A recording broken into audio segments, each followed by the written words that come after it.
pinansin pa.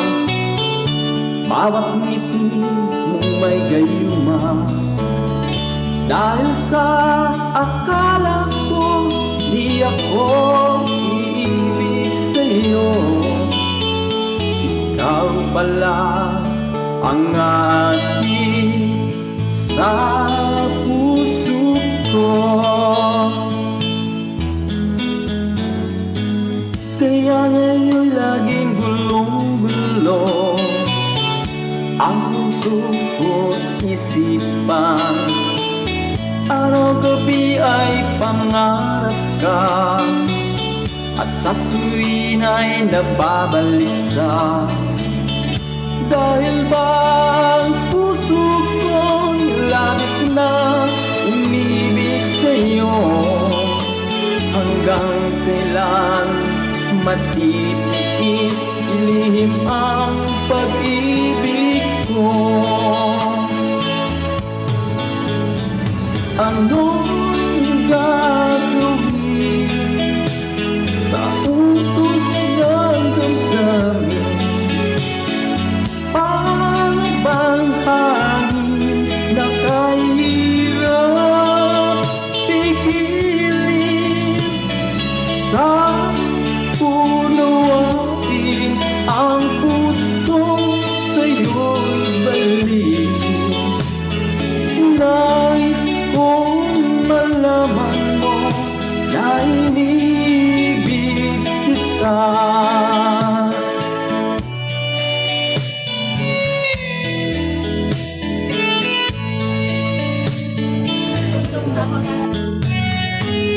Hindi ko na sana pinamasdan ang iyong ganda, at hindi na rin pinansin pa bawat ngiti mong may gayuma. Dahil sa akala ko di ako iibig sa'yo, ikaw pala ang aking sa puso ko. Anong gagawin sa utos ng damdamin? Paano bang hangin na kahirap pigilin? Sa unawain ang puso sa'yo'y balik. Nais kong malaman mo na inibig kita. Nais kong malaman mo na inibig kita.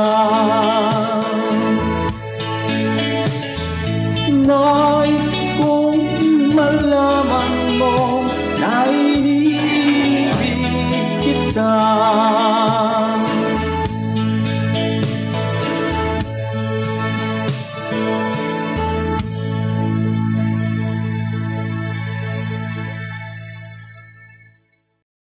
Choose sa lahat, pwede po tayong lahat ay tumayo ang hindi ka na kulang.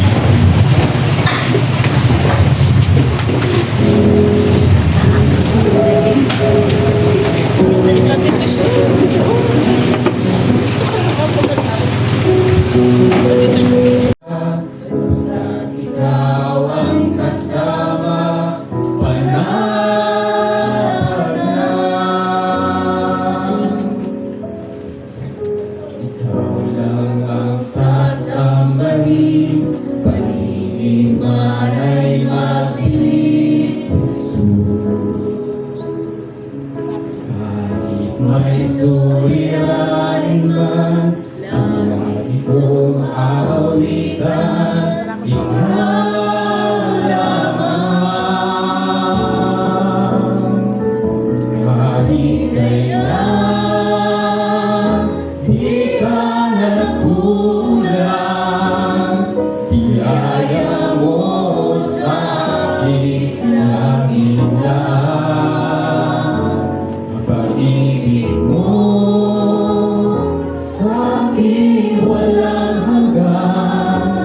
Inibig mo ako noon pa man.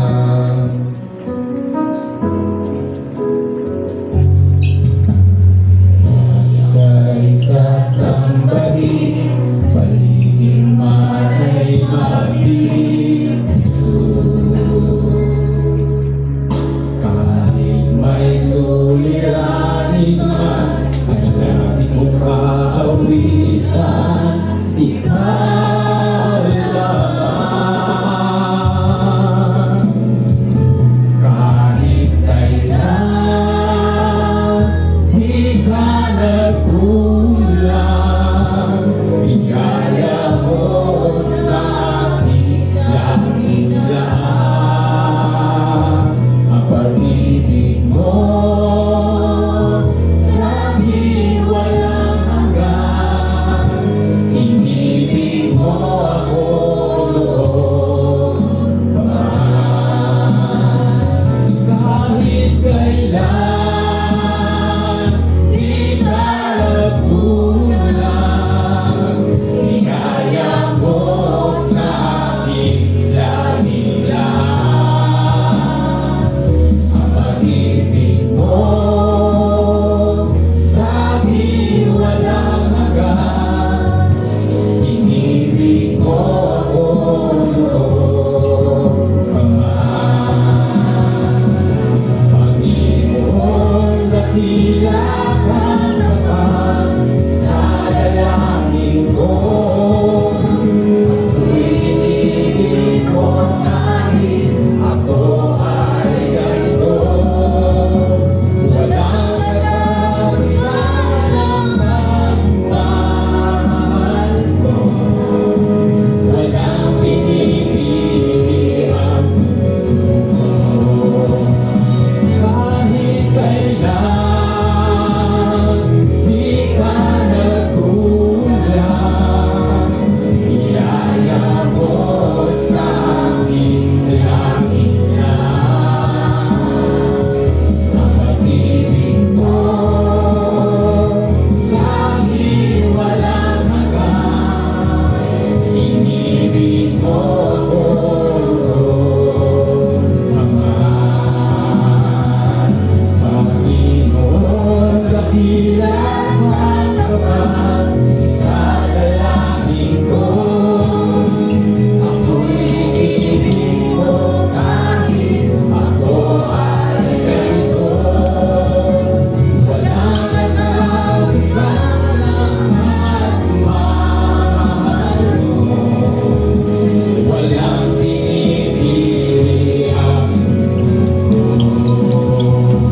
kahit kailan,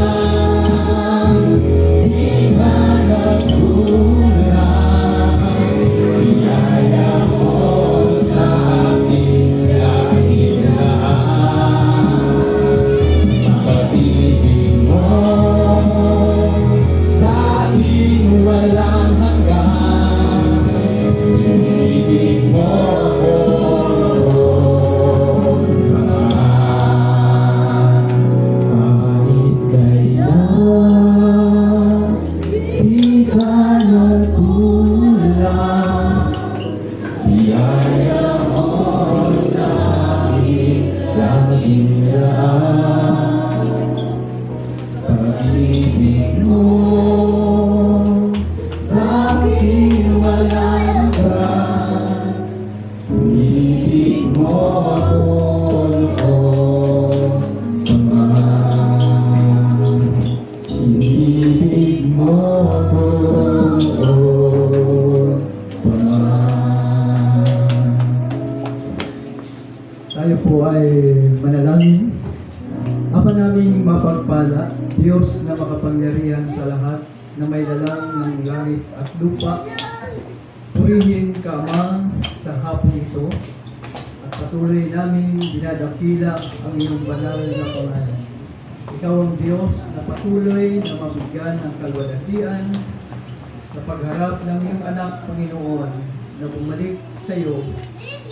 Sa hapong ito, O Diyos, hinihiling po namin ang pangunguna ng iyong Santong Espiritu ang siyang kaaliwan ng bawat isa sa mga oras na ito, Panginoon.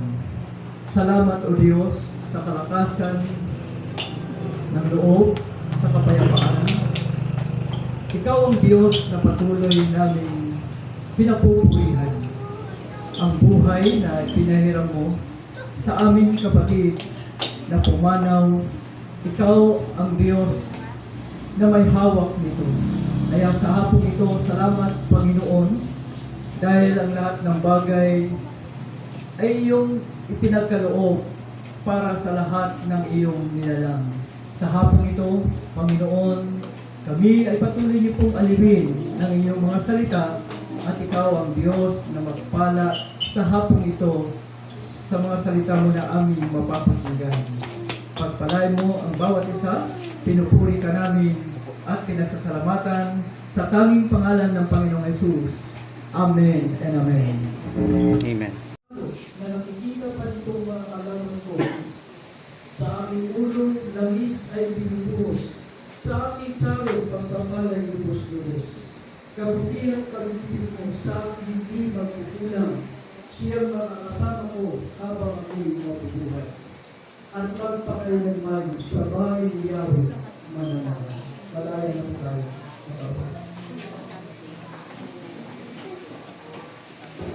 Bahagi ng kanyang salita ngayong hapon na ito. Pastor Abelardo Rabanan.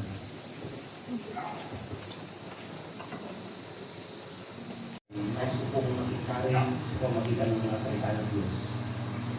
Kapag totoo na ang kamatayan ay hindi madali, pero po kasi tayong emotion, na nakakaramdam ng pagkawala, nakakaramdam ng paghahanap, nakakaramdam ng pagkaluto. Pero ano nga ba ang sinasabi ng banal na kasulatan patungkol po sa tinatawag na kamatayan? Sabi ko mas mabigat dahil yung sumunod po sa akin na kapatid ko ay breast cancer yung tumama sa kanya. At naiuwi ko naman dahil hindi naman related sa tubig. Pagkatapos po ng 3 araw na naiuwi po namin yung aking kapatid na ay yung appointment kay kamatayan. So sa hapong ito, ano nga ba ang buhay? What's life? Pag tignan mo si Webster, sabi niya, life is the union of body and soul. Yan po ang buhay. Pero pag tignan po nyo ang dictionary o Bible dictionary, ang sabi niya, life is the union of body, soul, and spirit. Mas kinatigan ko po yung kung sinabi ng Bible dictionary sapagkat po meron tayong spirito. Kaya pag sinabi mong death means separation, pag-iwalay ng kaluluwa niya. Bakit? Ito kasi yung way of communication niya kapag nagutom. Pag basa ang kanyang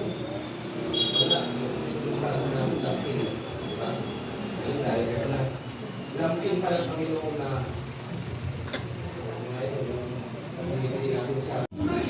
kapag matuto tayo pwedeng mabago yung buhay natin at maging spiritual na bagay, kinakailangan po natin matutunan dito. Sapagkat ang pagkatuto ay tunay na napakahalaga. At alam po niyo kapag ang tao ay huminto sa pagkatuto, hindi magsisimula na. Yan po yung pangalawa. Our mission 3 is to learn. Our mission 3 is to love. Napakahalaga po ng pag-ibig. Yung pong lahat ng ginawa natin dito, hindi ko alam kung gano'ng pang alto, hindi ko alam kung gano'ng maraming bulaklak.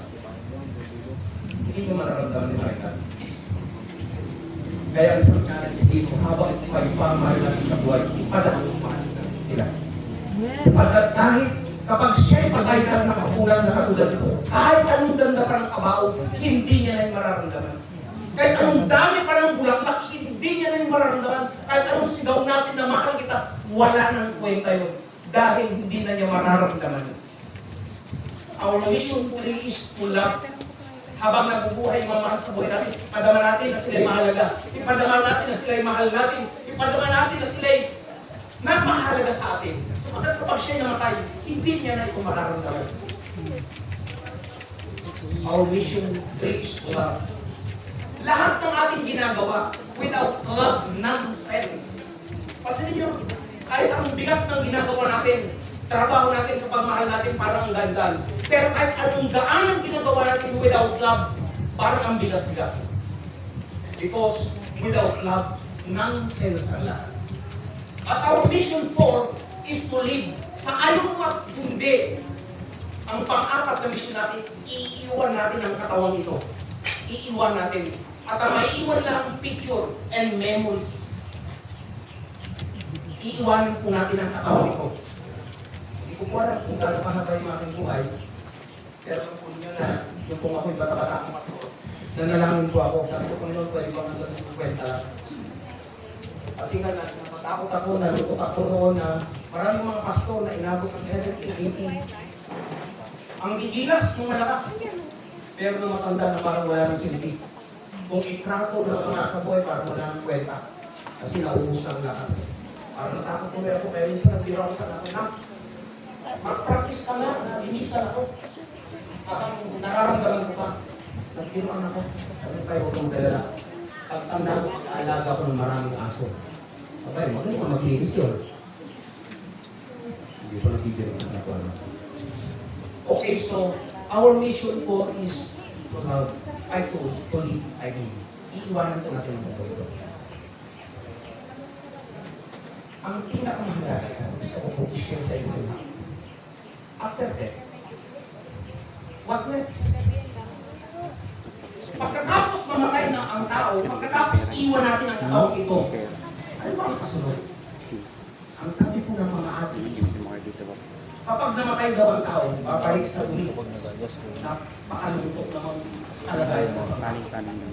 Sabi ng mga atheist, pag namatay daw ang tao, babalik sa dirt. Grabe naman. Napaka-hirap na mag-sitwasyon ito. Ang sabi naman ng Hindu, sila po yung magpakalat ng tinatawag na karma. Kapag namatay ang tao, may ang reincarnation. Kapag mabuti kang tao, magiging par-par-par ka. Mas makang tao, di parang tupulog ka. Meron tinuturo na tinatawag na reincarnation. Depende. Karma kasi ang tawag nila eh. Kapag mabuti kang tao, pupunta ka sa isang hayop na mabuti. Yung pinanggaling na nating simbahan, itinuturo nila, kapag ikaw ay namatay, pupunta ka sa purgatorio at habang may nananalangin, malilipat ka sa langit. Sabi ko, paano naman yung mga tao wala nang mananalangin, di manarating ka sa purgatorio? Pero ano nga bang sinasabi ng banal na kasulatan? Tignan po natin ang sinasabi ng banal na kasulatan. Para magkaroon po kayo ng kakiyakan at paghahanda. Marami pong natuturo. Pero ang totoo, ano ba ang final truth kung pag-usapan po natin ang katotohanan sa mundo ito? Wala pong iba kundi ang salita ng Diyos. Ano bang sinasabi ng salita ng Diyos? Patungkol ko sa tao pagkatapos niyang mamatay. Ito po yung mahalaga. So sa hapon po ito, gusto ko pong ipakita sa inyo ang banal na kasulatan. Ito po yung manual ng tao. Diba? Kapag bumili tayo ng appliances, hindi mo alam i-operate. Ano mahanapin mo? Bumili ka ng bagong cellphone, hindi mo alam i-operate. Ano mahanapin mo? Hindi po ba manual? Kapag nabasa mo yung manual, alam na kung paano i-operate yung bagong cellphone o bagong appliances. Ang Biblia po ang manual ng tao. Kaya po ibigay ang Biblia para alam po natin kung paano mabuhay sa mundo. Sapagkat gusto ko sabihin sa inyo, after death, there is no second house. Pagkatapos kong mamatay ng tao, walang pangalawang pagkakataon. Ang pagkakataon lang habang nabubuhay. Sapagkat ang sabi ng Hebrews chapter 9 verse 27, itinakda sa tao ang kabuhay minsan at pagkatapos ay pagsuko. Ito po ang sabi ng banal na kasulatan. Binigyan po tayo minsan ng buhay at pagkatapos ay pagsuko. Pero sa harap nito, meron po ilang mga bagay na katotohanan galing po sa banal na kasulatan. Ano? So una, sabi ko nga po sa iyo kanina, ang isang katotohanan, meron po tayong appointment with death. Saan po natin yan makikita? Ano? Saan po natin makikita sa banal na kasulatan? 1 Corinthians chapter 15 verse 56, Romans chapter 5 verse 12, sapagkat ang kasalanan ay produce death and sin and death passed from Adam and Eve to all humanities. Alam po natin yung istorya ng tinatawag na kamatayan. Everyone, sabi ko sa iyo kanina, everyone has an appointment with death. Hebrews chapter 9 verse 27. At pagkatapos po natin mamatay, ito po yung nakakatuwa kasi sabi ni Pastor Sulatan, mayroon tinatawag na transition through death. Kapag namatay ang tao, mayroon tinatawag na transition. Depende rin kung anong uri ng buhay ang pinili mo habang ikaw ay nabubuhay. Pero kung pagbabago, ano? Kaya kung babasahin po niyo ang Lucas chapter 16 verse 19 to 31, yung mayaman at yung mahirap, nagkaroon ng transition. Yung mayaman naging mahirap yung kanyang kinaroonan ng sabi ng Masulatan, hell. Ito yung lugar na mainit. At yun naman mahirap na si Lazaro, yung transition ng kanyang buhay from mahirap into Abraham bosom, kung tawagin ito ay paraiso o paradise. Kaya kapag namatay ang tao, hindi namamatay ang kaluluwa. Katawan lang ang namamatay. Ang kaluluwa, merong pagbabago, merong transition na mangyayari sa kanya. Depende kung anong uri ng buhay ginawa niya dito sa lupa. Tandaan po natin, ang sabi naman ng sulatan, walang hindi kaya sa buhay natin. At magbibigay tayo ng sulit kapag tayo ay namatay. Pangatlo na gusto ko ipakita, after death, there is tinatawag na transformation. Merong tinatawag na transformation. Ang napakagandang example nito, ang ating Panginoon Jesus, kung alam po niyo yung istorya ng ating Panginoon Jesus pagkatapos niyang nabuhay ng maguli, sabi ni Tomas, hindi ako naniniwala na si Jesus ay nabuhay ng maguli. Kaya alam mo, kung pamang uso na yung suhol. Parang Jesus, uso na ang suhol. Ano po yung bakit? Bago matay ating Panginoon Jesus, kung mabili natin ang istorya nun, sinabi niya sa kanyang mga alagad kasi mabubuhay sa maguli. Kumalat ito sa buong Roman Empire. Kaya ginawa ng Imperyo Romano, nung inilibing si Jesus, nilagyan nila ng napakalaking bato yung kanyang libingan para pinabantayan sa mga gwardiya, pinabantayan sa mga sundalo. Madaling araw kung dumalaw sila Maria para tignan yung bangkay ng ating Panginoon Jesus, wala na sa libingan. Yung napakalaking bato, wala na rin sa kanyang pagkakatakip. Ang ginawa ng gobernador ng mga panahon yun, yung pumabangkay sinuhulan. Ipagkalat na yung bangkay na ating Panginoon Jesus, ninakaw ng kanyang mga alagad. Gusto na doon ang suhol. Pero ating Panginoon Jesus, nabuhay sa mga patay. Ipinalita nila Maria na si Jesus ay wala daw sa mga patay. Sabi ng anghel. Sabi ni Tomas, hindi ako nandiyosa, hindi ko nakita bukas ng kamay at hindi ko nahawakan yung kabiliran. Sa punto kong iyo na sinasabi ni Tomas, biglang tumagos sa ating Panginoon sa pader. Meron na siyang tinatawag na uncorruptible body. Ito yung transformation ng katawan ng tao na nakakilala sa ating Panginoon. Uncorruptible body. Kaya ang sabi ni Tomas, sabi ni Jesus, sabi ni Tomas, hawakan mo ang kamay, hawakan mo ang kabiliran. Sabi ni Tomas, ang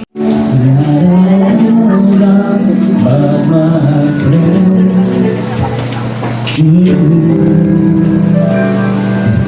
believe in yourself. You believe there's someone who walks like you. You'll never be alone. Just learn to reach out and open your heart. Lift up your hands to God. He'll show you the way, and He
the rising sun, you'll see home, and there's no need to run. Lift up your hands to God, and will you feel alright? And He said, cast your burdens upon me, those who are heavily laden. Come to me, all who are tired of carrying heavy load. What I will give you is His peace, and my burden is light. Come to me, and I will give you rest.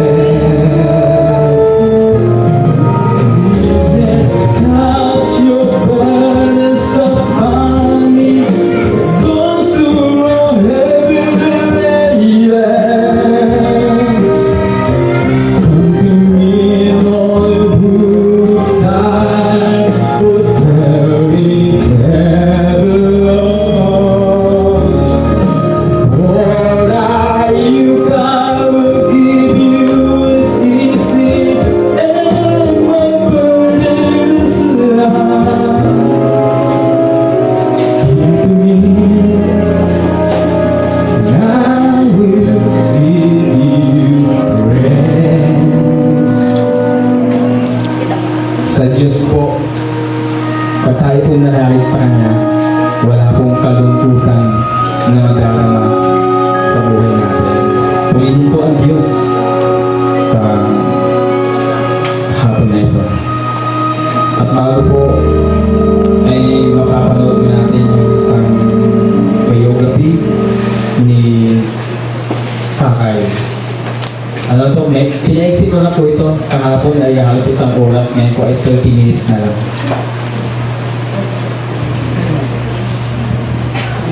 sapagkat para sa atin. Ang hapon po sa ating lahat. Unang maraming salamat po sa ating Panginoon at sa inyong lahat na nakiramay. Pagluwas si Kakay sa Manila noong August 3, masaya at masigla pa siya. Umalis, hindi mo makita na mayroon siyang nararamdaman. August 8, Friday, ng gabi, tinawagan niya ako na para lumuwas. Sabado, August 9, nalaman ko na nasa hospital na si Kakay. Pagdating ng hospital, ang pag-usap pa kami.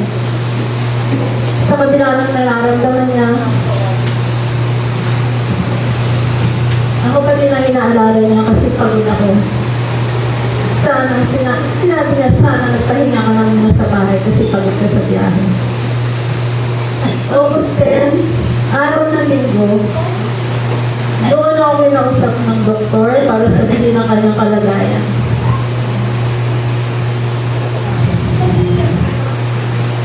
Agad ko namang tinawagan si Dr. Bing Barrero Panghardo para siya kausapin ng doktor.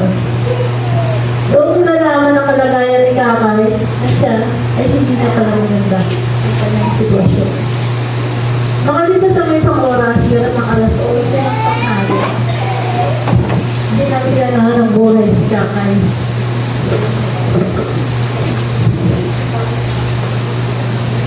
Base sa doktor, ang kanyang ikinamatay ay ruptured abdominal aorta or pagdudugo ng malaking ugat sa loob ng tiyan.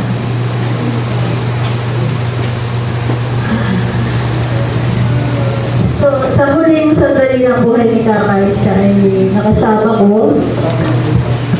Doon ko nakita na kahit na nahihirapan kasi sa ganung sitwasyon, kumbaga, hindi niya pinapakita na hirap na siya. Kami pa din ang inisip niya. Yung pinatanong ko siya kung anong nararamdaman niya, lalo yung sinasabi sa akin, wala. Wala siya nararamdaman. Kahit alam ko may ako yung niya sinasabi na masakit or natanong ko ano masakit, wala. Lagi niya sinasabi wala. So, yun nga, sinana siya ng Panginoon, mapayapa na ang kanyang pagpunta doon sa ating Panginoon. Nagpapasalamat po kami sa ating Gobernador, Ted Quezano, sa pagtulong na may uwi ang labi ng aming kapatid at sa personal na pagdalaw sa labi ni Kakay. Nagpapasalamat din po ako kay Dr. Bing Barrera Fajardo na habang nasa ospital kami ni Kakay ay agarang pagsagot at pag-alalay sa amin na kung ano ang dapat namin gawin habang kami ay nasa ospital. At maraming salamat din po sa personal na pagpunta sa labi ng aming kapatid. Dr. Bing, maraming salamat po. Nagpapasalamat din po kami sa lahat ng mga pumunta, tumulong sa aming mga kapag-anak, at sa mga kaibigan, at sa mga naging kasama ni Kakay sa kanyang trabaho.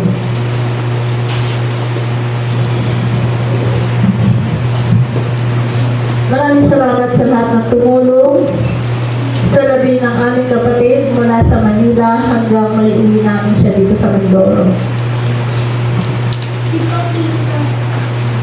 Kami po ay lubos na nagpapasalamat sa inyong lahat. Maraming salamat po. Po natin yung pamilya dito po sa harapan. Okay na? Dito po kayo.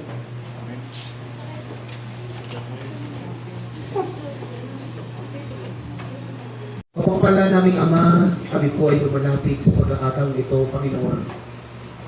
Panginoon, salamat po sapagkat binigyan niyo po kami ng mahabang panahon makasama si Kakay, Panginoon, sa mundo ito. Sa pagkakataon ito, Panginoon, ay kinuha niyo na po siya. Magkahalong tuwa at lungkot, Panginoon, ang nararamdaman ng lahat sapagkat una, wala na po siya, hindi na namin po siya makasama. Nakakatuwa dahil alam po namin, Panginoon, na siya ay nasa piling mo na.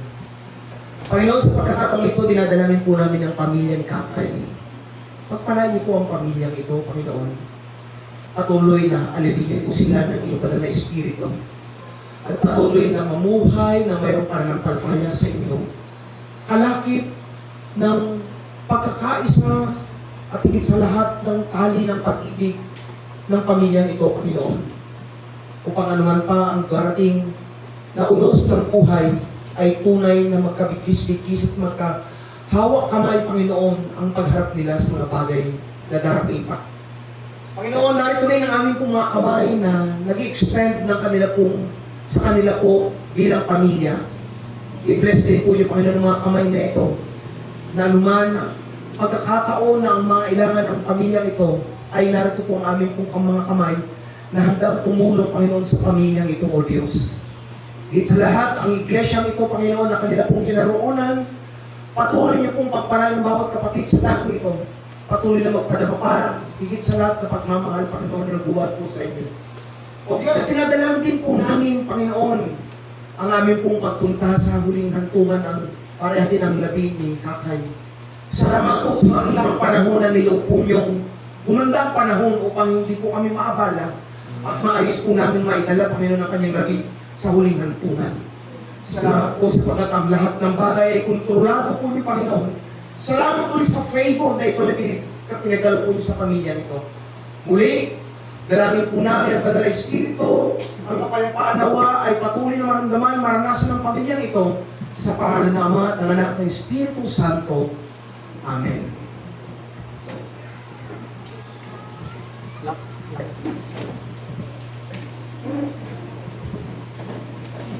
Yun po,